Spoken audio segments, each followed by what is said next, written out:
আসসালামু আলাইকুম। আশা করি সকলে ভালো আছেন। হিসাব সহকারী কাম কম্পিউটার এই পদে ৮৬ জনের একটা নিয়োগ বিজ্ঞপ্তি প্রকাশ হয়েছে। আশা করি আপনারা ভিডিওটা যদি A to Z দেখেন আপনারা কিন্তু বুঝতে পারবেন এবং আপনারা আবেদন করতে পারবেন। তো অনেক বড় নিয়োগ, এটা চলমান একটি নিয়োগ বিজ্ঞপ্তি। এটা কিন্তু আপনার ১০ আগস্ট পর্যন্ত এটা আবেদন করতে পারবেন। সো যারা এটাতে আবেদন এখনো করেননি অবশ্যই আপনারা আবেদন করবেন। এবং সেই সাথে আমি একটা কথা বলে রাখি, বাংলাদেশের প্রায় ১৫ থেকে ১৭টা জেলাতে, কিন্তু তারও বেশি, মিনিমাম ২০টা জেলাতে জেলা প্রশাসকের নিয়োগ বিজ্ঞপ্তি প্রকাশ করা হয়েছে। অর্থাৎ জেলা প্রশাসকের স্বাস্থ্য সহকারী পদে নিয়োগের জন্য নিয়োগ বিজ্ঞপ্তি প্রকাশ হয়েছে।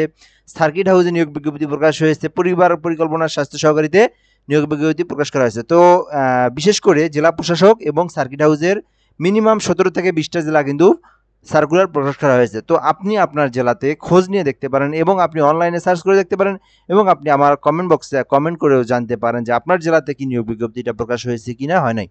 তো এখন আমরা দেখব যে এইটাতে হিসাব সহকারী কাম কম্পিউটার অপারেটর সিএসিটি, এটাতে হলো আমরা দেখব গ্রেড হচ্ছে ১৬তম গ্রেড, বেতন স্কেল ৯,০০০ থেকে ২২,০০০ টাকা।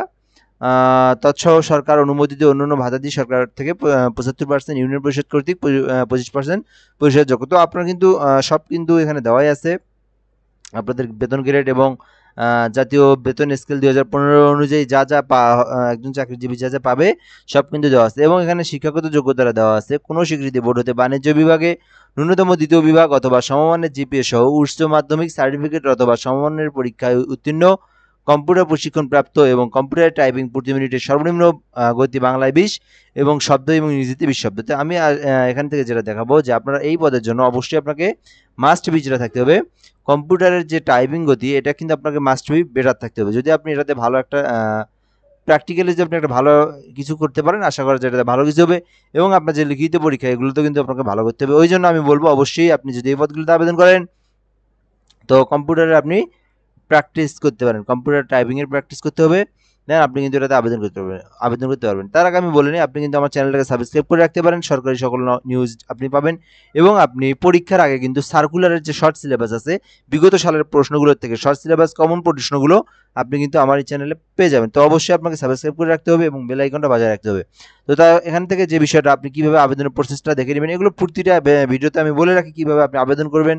তো একেবারেই সিম্পল প্রসেস। এখান থেকে আপনি ডিসি নেত্রকোনা টেলিটক.com লিখবেন, লিখে আপনি এখান থেকে কিন্তু নিজেই আবেদন করতে পারবেন। আর যদি আবেদন করতে না পারেন আপনি কিন্তু কমেন্ট বক্সে বলতে পারেন, আমি কিন্তু আপনার আবেদনটা করে দিতে পারবো। তো এখান থেকে আপনি যেটা বলবো, যারা নেত্রকোনা জেলার আছেন তারা কিন্তু অবশ্যই এটাতে আবেদন করবেন এবং যারা অন্য জেলার ভিডিওটা দেখছেন অবশ্যই আপনি আপনার জেলাতে নিয়োগ প্রকাশ করেছে কিনা আপনি দেখুন এবং আপনার জেলাতে আবেদন করুন। তো আমি মিনিমাম দেখলাম ১৫ থেকে ২০টা জেলার মতো আমি দেখলাম যে সার্কুলার প্রকাশ করা হয়েছে।